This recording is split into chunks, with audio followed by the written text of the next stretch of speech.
Bonjour et bienvenue dans cette nouvelle vidéo. Je suis au 4e jour de mon défi J'arrête le sucre. Je vais un peu vous expliquer comment j'ai vécu cette journée. J'ai retiré 2 enseignements principaux et puis je terminerai cette vidéo en vous donnant le conseil en or du jour. Alors je dois vous dire que je ne peux pas dire que j'ai vraiment envie de sucre. Ce qui est plutôt gênant, ce sont les symptômes de manque que le corps vous envoie. Mon corps a été habitué à en recevoir plus ou moins régulièrement et forcément là il n'en a plus, boum, du jour au lendemain. Donc il n'est pas tout à fait content et il m'envoie des signaux.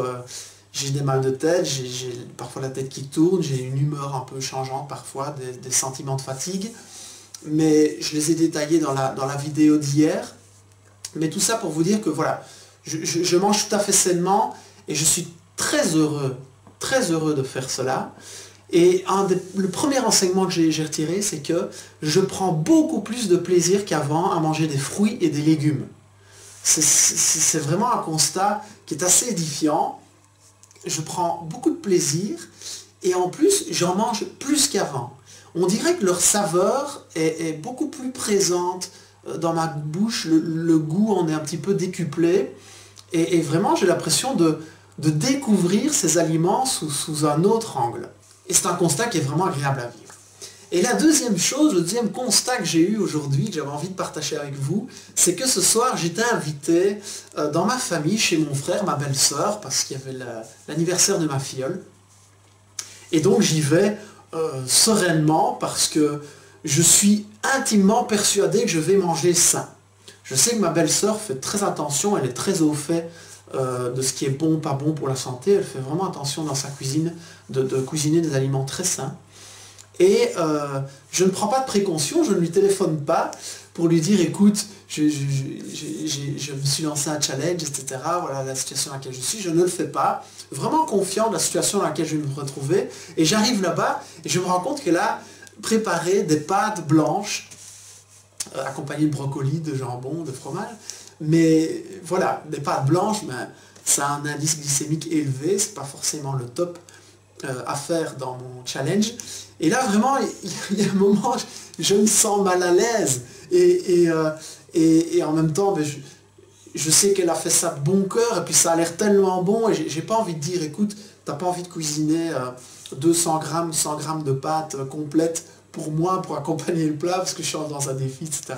Donc je suis un peu mal à l'aise, ça me met une mauvaise humeur sur le moment, et puis en même temps je me dis, mais t'as qu'à t'en prendre à toi-même, t'avais qu'à passer un petit coup de fil, et lui dire, écoute, voilà, si tu peux juste me dire ce que tu comptes faire, etc. Et comme ça, voilà, on en discute, et puis je lui glisse doucement la conversation, je suis dans un challenge, et voilà. Mais donc pour finir, j'ai mangé des pâtes blanches, ce soir, vraiment, voilà, mais j'ai quand même pris du plaisir à les manger, j'ai pas culpabilisé, il n'y a pas de problème avec ça. Ce fut une toute petite parenthèse dans ce challenge, et voilà, je n'ai pas pris d'apéro, j'ai bu du jus de citron qui était vraiment délicieux, je n'ai pas pris le dessert, et puis j'ai terminé par un thé qui était vraiment excellent. Et ça, c'était les 2 enseignements que j'avais envie de partager avec vous. Donc vraiment le fait que la saveur des aliments est décuplée. Voilà, c'est ce que je constate. Et la deuxième chose, préparez-vous. Ne soyez pas trop confiants quand vous avez un challenge à relever sur les situations qui peuvent se présenter. Un petit peu d'anticipation, c'est bien aussi. Et je terminerai cette vidéo en vous donnant le conseil du jour, vraiment. C'est une situation que j'ai vécue aujourd'hui, que j'ai envie de partager avec vous. Quand vous vous lancez un défi, un challenge comme celui-là, ou un autre, parce que dans les discussions que j'ai pu avoir aujourd'hui, les échanges, je me rends compte qu'il y a des gens qui me disaient, mais oui, mais moi j'ai aussi eu très dur quand j'ai dû me désintoxiquer du café, ou j'ai vraiment eu beaucoup de difficultés quand j'ai dû me désintoxiquer du coca. Voilà, donc c'est un peu le même principe. Et soyez vraiment prudents, c'est mon conseil, avec votre entourage. Il y a des personnes qui vous encouragent. Et ces personnes-là, vous les connaissez, vous savez qui va vous encourager. Et vraiment, quand vous avez un défi comme celui-là, partagez-le avec eux. Ils vont vous soutenir, ils vont vous donner des conseils, ils vont vous demander comment ça se passe, ils vont demander de vos nouvelles plus tard. Et puis il y en a d'autres, même si on les aime beaucoup, il ne faut pas en parler avec eux. Parce qu'ils voudront vous ramener dans la normalité. Et vraiment, ces discussions-là peuvent parfois un peu irriter.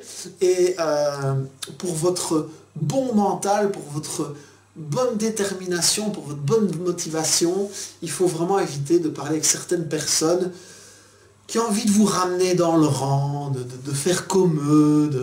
Voilà. Cette discussion sur le moment est parfois un peu irritante. Et puis moi, ce qui est intéressant, c'est que sur le moment, ça m'énerve un peu, mais par la suite, quand je suis un peu redescendu, ça me booste, et je me dis, ah, tu vas voir, c'est ça que tu penses, et ben, ça me donne encore plus de niaque pour y arriver. Voilà, c'était ce que je voulais partager avec vous aujourd'hui. Je vous dis à demain, dans le 5e jour, la 5e vidéo, que j'aurai beaucoup de plaisir à partager avec vous. À demain!